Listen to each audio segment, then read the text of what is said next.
Bueno, hemos invitado hoy al doctor Francisco Díez. Él es mediador y consultor internacional. Su especialidad es la mediación. Ha trabajado y lo han consultado mucho en Salta cuando se han instrumentado los sistemas de mediación en la justicia, pero tiene una vasta experiencia internacional, ha trabajado en muchas fundaciones, trabaja actualmente con las Naciones Unidas, y queríamos hablar con él de la mediación en distintos aspectos, en distintos tramos que tienen las negociaciones para acercar posiciones en momentos de tensión, y cuánto esto ha resuelto temas, qué niveles de efectividad tiene y cómo podemos ir proyectando esto en las conductas cotidianas, cuánto todo esto se puede bajar a las conductas cotidianas en nuestras relaciones. Así que, Francisco, te agradezco muchísimo haber venido, el gusto enorme de tenerte aquí. Al contrario, un placer para mí, encantado de estar acá contigo y de poder hablar de estos temas. Bueno, vamos a empezar por el ámbito de la justicia, que es donde en principio se habló bastante. Has trabajado bastante con los instrumentos en Salta, ¿no es cierto? Bueno, yo comencé con la mediación en la Argentina. Yo vivía en Buenos Aires, vos sabés, y fui del grupo de los primeros 10 mediadores que hubo en el país en la época en que era ministro de Justicia Lañán, un proyecto piloto que estuvo liderado por Gladys Álvarez y Elena Hayton allá por el año 1992. Entonces comenzamos 10 profesionales a hacer mediación que nos derivaban 10 juzgados de la capital federal, 7 civiles y comerciales y 3 de familia. Luego eso se amplió a 20 y yo estuve 5 años en ese proyecto, haciendo mediaciones de divorcio, mediaciones civiles, mediaciones comerciales. Nosotros, de esa experiencia se tomó como base en el 95 para el dictado de la primera ley nacional de mediación, que se implementó en la ciudad de Buenos Aires, que hizo la mediación prejudicial obligatoria. Bueno, en este caso, digamos, todo indica que esto ha resultado exitoso. Sí, yo siempre llevé Salta en mi corazón, en el 97, 98, vine a ofrecer capacitación a Salta. Hicimos las primeras capacitaciones en el Colegio de Abogados y desde entonces se empezaron a formar mediadores en Salta. El sistema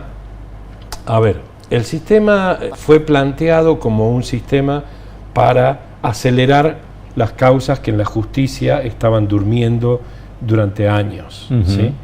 Eso pasó más o menos, porque al ser mediación prejudicial, ¿no es cierto?, lo que pasó es que funcionó como un filtro para que no lleguen al sistema judicial una enorme cantidad de causas, pero también como una puerta para que entren a un sistema de resolución causas que nunca hubieran llegado a la justicia y que la gente nunca hubiera tenido una forma de resolverlos legalmente.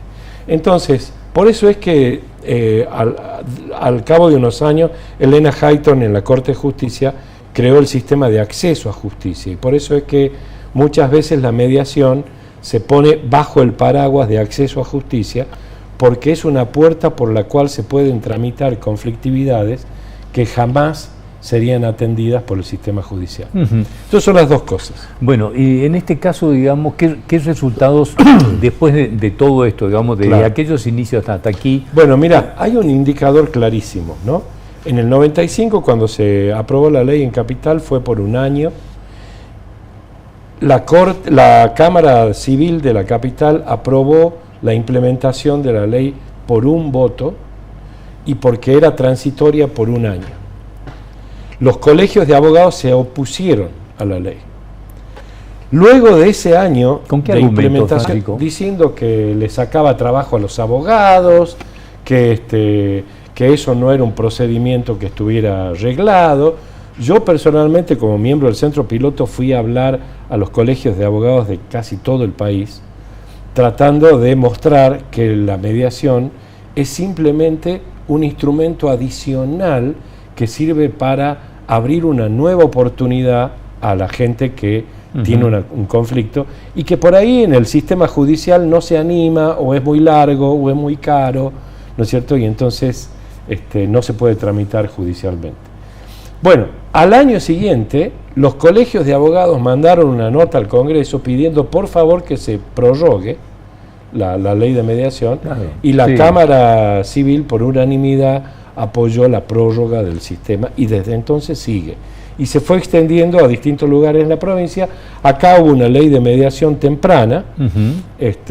Varios de los mediadores que yo formé en aquella época, en los 90, impulsaron esos proyectos de ley, pero no se reglamentaba, hasta que se reglamentó en el gobierno de Urtubey, y Salta se transformó en un ícono de la mediación como política pública, porque no solamente se estableció la prejudicial, sino que se estableció la mediación comunitaria, ¿no? Que es una mediación apoyada por las intendencias de la capital, de las ciudades de la provincia, que ya lleva más de 115.000 casos resueltos, a un 60% de resolución, ¿no? Sí, claro. Entonces, ahí la mediación comunitaria... Es decir, todo eso no llegó a los juzgados, claro, que hubiera llegado, digamos, abultando enormemente, el abultado ya...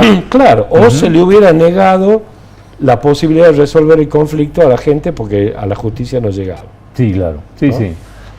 A partir de esto, digamos, y con aquello primero de que los abogados se oponían, resulta que hoy, digamos, hay... Así, abogados que se dedican a mediación, sí, claro, a montones, digamos, terminó abriéndose, digamos, instancias de trabajo nuevas. Yo te diré que yo hace muchos años que no hago mediación prejudicial, sé que se ha deteriorado un poco el proceso a veces, ¿no? Que eso no, que las autoridades de control no han sido suficientemente rígidas para que la mediación sea de calidad, ¿no? Y también es cierto que los honorarios de los mediadores en los procesos son muy bajos, y entonces a pura pasión es difícil sostenerla, ¿no? Sí, sí, claro. Así es. Así es. Bueno, y en este caso... no, termíname, por favor. No, nada. Así todo, del 95 hasta ahora lleva casi 30 años. ¿No? Y muchos decían que iba a ser una moda que en 4 o 5 años iba a desaparecer, ¿no? Bueno, en el caso y esto que nos decía, que me parece que es importante, que llegó a resolver cosas que no hubieran llegado nunca a la justicia. Y estamos hablando de muchas cuestiones denominadas domésticas, pero que generaban una conflictividad, totalmente, es decir, no social, pero vecinal, y de distintas características, ¿no? No, y mira, una de las cosas que se probó es que en los conflictos familiares, en los conflictos de empresas familiares, en los conflictos en general donde la relación humana es importante, la mediación es un remedio mucho más efectivo y mucho más adecuado que el procedimiento judicial. Bueno, y en este caso, a partir de esto que se puede abrir instancias en los municipios, acuérdate que tenemos una provincia extensa y durante años había gente que no tenía justicia porque los juzgados estaban en algún momento prácticamente todos en la capital, y la gente no viajaba, y los temas no se resolvían y seguían eternamente, o nunca alguien encontraba justicia. Entonces, digamos, aquí y a través de los municipios se encontró una herramienta y que además, terminó sirviendo. Lo que ha pasado en prácticamente todas las jurisdicciones es que se ha ido ampliando a otros ámbitos, ¿no? Vos tenés hoy en Salta, tenés mediación penal, tenés mediación en conflictos sociales, ¿sí? Tenés mediación para jóvenes en conflictos con la ley, tenés mediación escolar, ¿no? Cuando yo estuve contribuyendo con la ministra de Justicia, María Inés Diez, estuve en el conflicto entre las escuelas ENET 2 y ENET 3. Ah, sí, ¿no? Sí. Y mira, lo que más orgullo me da es que la ENET 3 armó su centro de mediación escolar con alumnos mediadores. Fue el primer centro de mediación de alumnos mediadores en Salta. Fueron a competir a Buenos Aires entre programas de mediación escolar de todo el país y ganaron un premio. Bueno, así que esa institución que era parte de un conflicto, luego de un proceso de mediación y de conocer el tema de mediación y de que las autoridades, los maestros, los alumnos empezaran a meterse en el tema de mediación, se transformó en ejemplo de centro de mediación escolar, mediación entre pares. Alumnos de los últimos años, que cuando hay conflictos entre los alumnos o entre los alumnos y las autoridades, ellos trabajan de mediadores. Y en este caso, ¿qué pasó con la mediación en la carrera de Derecho, en la carrera de abogacía? Bueno, se ha ido insertando en distintas universidades, ¿no? Vos tenés universidades muy extendidas como la Siglo XXI, por ejemplo, que tiene un instituto y que tiene mediación en prácticamente institucionalizada, digamos, dentro de la carrera de Derecho. Acá también, en la Católica, ¿no? Una colega mía con la que yo daba clases juntos está a cargo de enseñar mediación en la Católica. En la UBA, en Derecho, hay 2 o 3 materias que son obligatorias de mediación, y en los programas de posgrado, ¿sí?, de la Facultad de Derecho hay un programa fuerte de resolución de conflictos. Bueno, después yo tuve más o menos plantear, hoy vamos a charlar de esto en 2 bloques, porque Sí, quiero perfecto. ir llevando esto Genial. al ámbito de la negociación política, a las tensiones. Tenés una vasta experiencia internacional, si puedo decir. Sí. Estás trabajando en las Naciones Unidas, has trabajado un tiempo en la Fundación Jimmy Carter también. Sí, ¿cierto? 10 años. Uh-huh. Y esto te ha llevado, digamos, a distintos conflictos, distintas características a lo largo del mundo. Así es. Entonces, bueno, nos gustaría que recorramos un poco todo esto para ver cómo se extiende el tema de la mediación desde lo más chico que decíamos hace un rato, Claro. desde temas, no sé, vecinales, familiares, Así es. hasta los conflictos internacionales. Mira, Sí. yo siempre digo que hay es como si fueran bloques que se van superponiendo, ¿no? Vos tenés la negociación colaborativa, es el corazón de los procesos de transformación de conflictos. La negociación colaborativa, no la competitiva, Ujú, ¿no? sí. Sino la negociación colaborativa, que se conoce como el win-win, ¿viste? ¿No? Como el ganar-ganar, la negociación ganar-ganar. Ese es el corazón. De ahí viene la mediación, en donde ya hay un tercero. Después tenés facilitación, en donde hay diálogos, que hay un tercero que facilita el diálogo entre una multitud de partes. Y finalmente tenés los procesos de construcción de paz, que son procesos multifoco y multinivel, ¿no? En donde la situación es mucho más compleja y el trabajo tiene otra naturaleza. Yo fui pasando por esos estadios, digamos, ¿no? Tuve la suerte de que estuve 10 años en política antes, entonces para mí tratar con ministros, presidentes, gobernadores, líderes sociales, etcétera, no era una cosa que me tensionara. Claro, porque lo vamos a contar a la gente que estuviste en el gabinete del ex canciller Caputo. Claro, yo durante fui el gobierno secretario de privado, claro. secretario privado de Caputo en el gobierno de Alfonsín. Alfonsín. Yo fui secretario privado de Caputo, luego su jefe de gabinete, y entonces estaba en las reuniones de presidentes, viajaba con Alfonsín a los viajes internacionales cuando tenía 25 años. ¿No? Y entonces, claro, tuve ese privilegio de ser observador, además de un mundo que terminaba y otro que comenzaba, ¿no? Porque a mí me tocó la Guerra Fría, me tocó Reagan en Estados Unidos, me tocó el final de la Guerra Fría entre Estados Unidos y la Unión Soviética, y yo fui testigo de todo eso, ¿no? Estuve muy cerca. Bueno, eso lo dejamos Conocí a Gorbachev, estuve con Alfonsín cuando estuvo con Reagan, con Fidel Castro, con Alfonsín. Claro, que te tocó estar muy cerca de la Claro. perestroika, que en definitiva, digamos, terminó dando un giro enorme en el mundo Al entero. mundo, exactamente. Al mundo. Así que te lo dejamos para el próximo bloque, Claro, Francisco. por supuesto, encantado. Bueno, ya volvemos.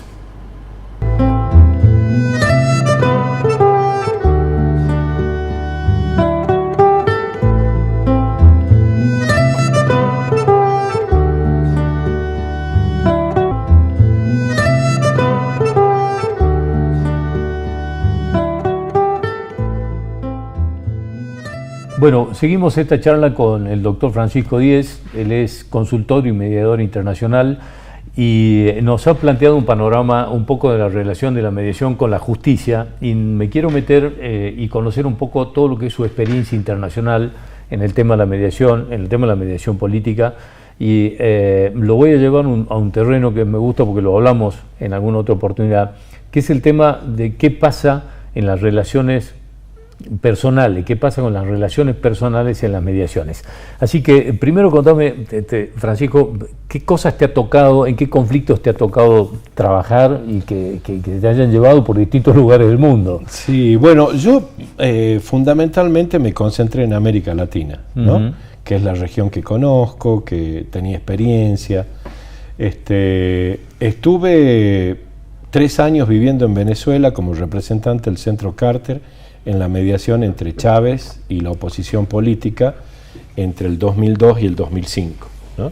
O sea, después que le dan el golpe y él retorna al poder, hasta que nosotros hacemos en esa mediación, Centro Carter, OEA, trabajé con el secretario general de la OEA, César Gaviria, que era el mediador principal. Yo representaba al Centro Carter en la mesa de negociación entre oposición y gobierno. Esa fue como la primera experiencia muy fuerte, digamos, de mediación a nivel de presidente. Después estuve un tiempo trabajando con Naciones Unidas, haciendo cosas en la región. Con el golpe de Estado de Ecuador me llamaron para facilitar diálogo. Después me llama la gente del Centro Carter de nuevo y me dice: Francisco, queremos trabajar con los Bad Boys de América Latina. Le digo: ¿y eso qué son los Bad Boys?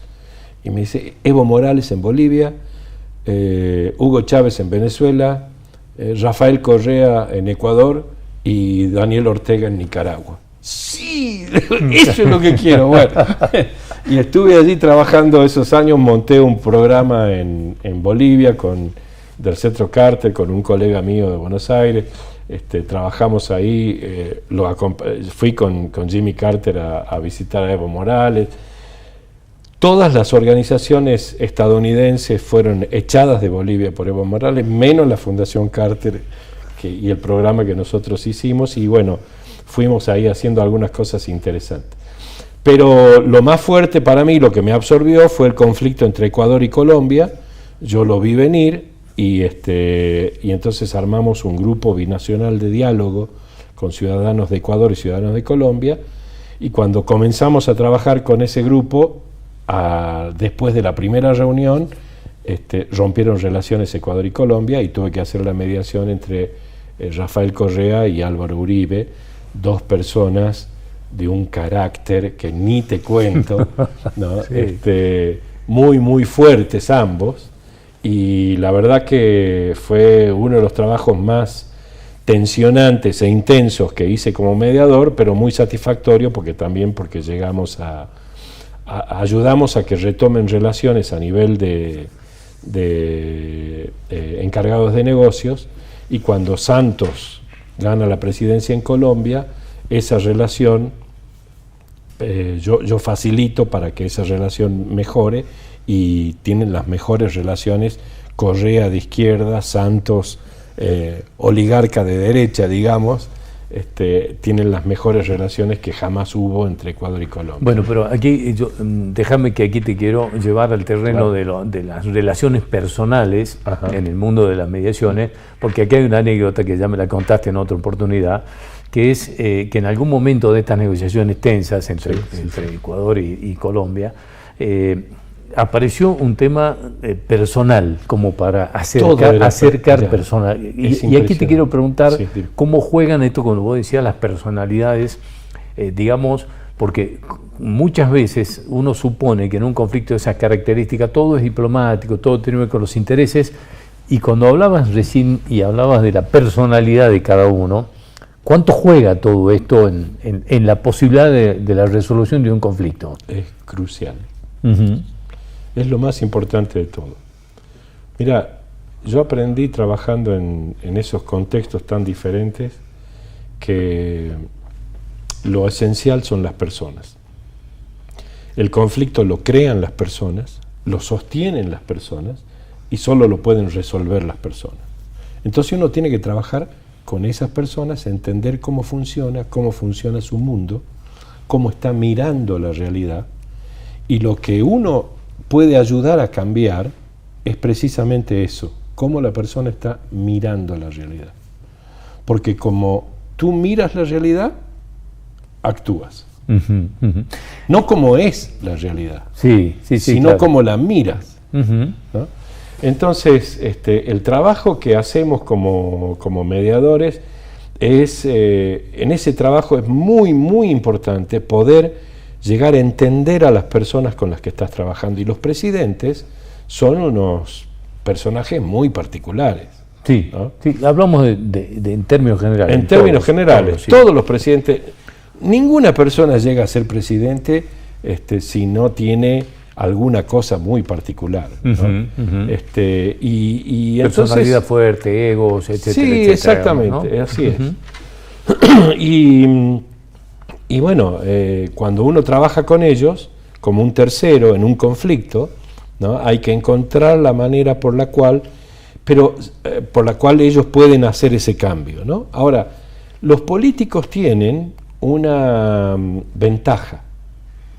Ellos saben por experiencia que son sus decisiones y las decisiones de los otros lo que cambia la realidad. Lo tienen asumido. No sé si lo tienen asumido o si lo tienen suficientemente consciente, pero lo van incorporando, ¿no? Porque, claro, es tan impresionante que la decisión de una persona impacte en la vida de cientos de miles de los habitantes, es tan impresionante, que bueno, eso también es un peso para los políticos. Y que eso pueda depender de un estado de ánimo, de un mal día o alguna cosa de esta, ¿no? Que esto es Yo siempre digo a mis alumnos en la mediación entre los presidentes de Colombia y Uruguay, yo utilicé técnicas de divorcio, de mediación en divorcio. Bueno, pero porque el problema porque era el enojo era tan grande, personalizado en el otro, ¿no? que bueno, tuve que trabajar para que cada uno de ellos pudiera procesar ese enojo y poder poner sobre la mesa otros intereses y otras expectativas que fueran más importantes que el enojo.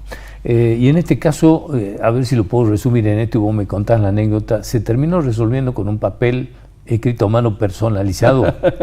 ¿Lo puedo decir así? Totalmente. Contame la anécdota.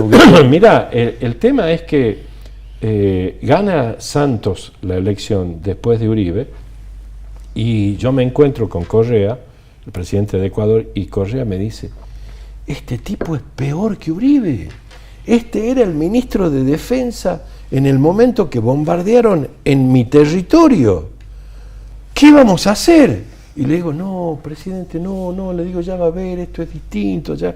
Entonces hablo con la que fue designada canciller por Santos, antes de asumir, y le digo, mira, yo creo que tenés que ir a que te conozcan personalmente antes de que seas canciller.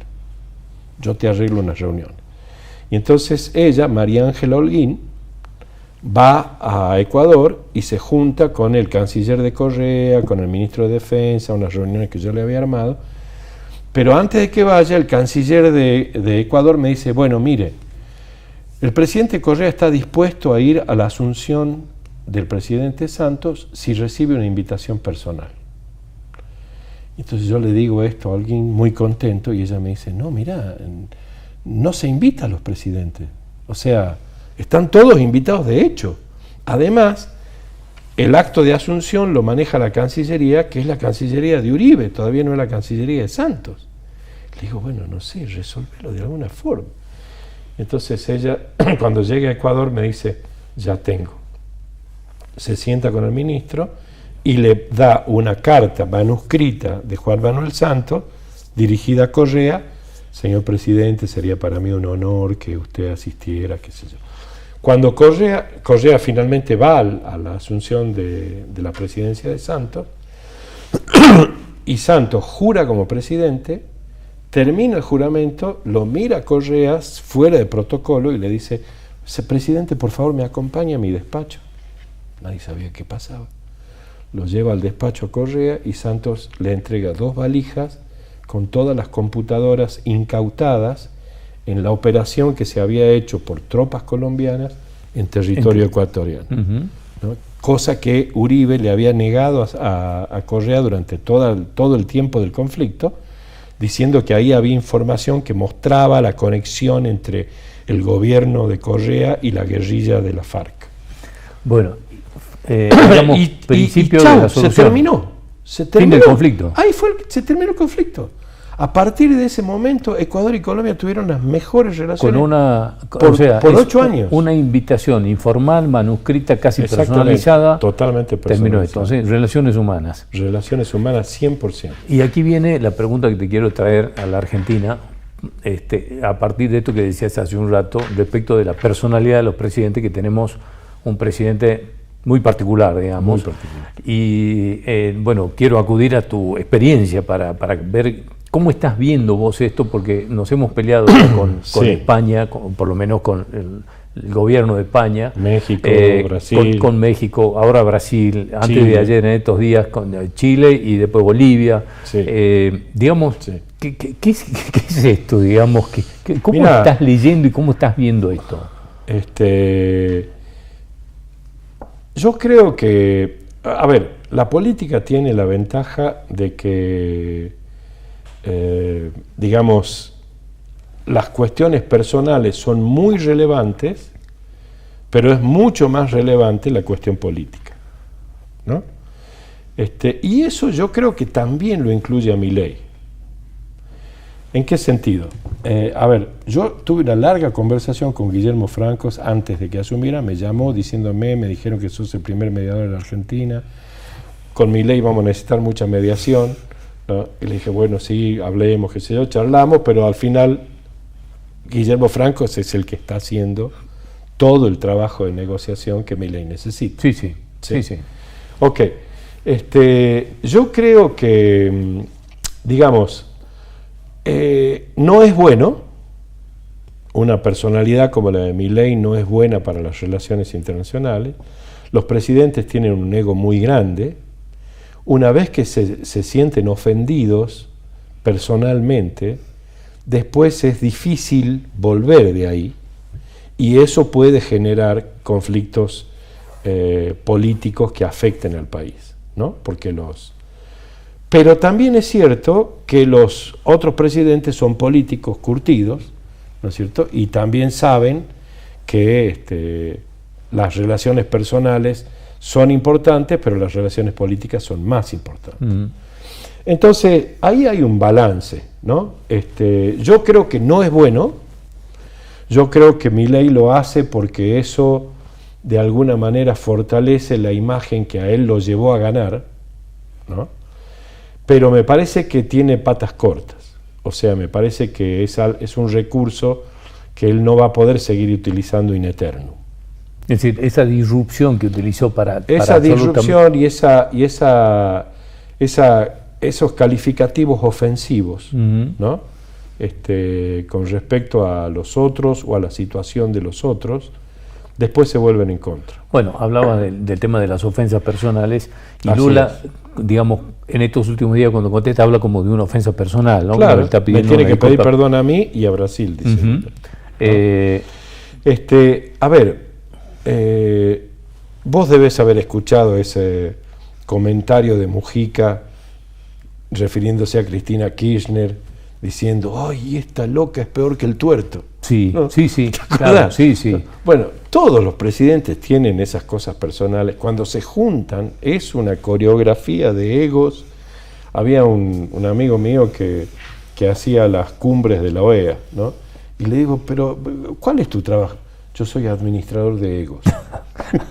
Me la paso viendo cómo manejo el tema de que si yo me siento acá, que si el otro me saluda, que si yo llego más tarde, que si el otro tiene tal lugar, ¿no?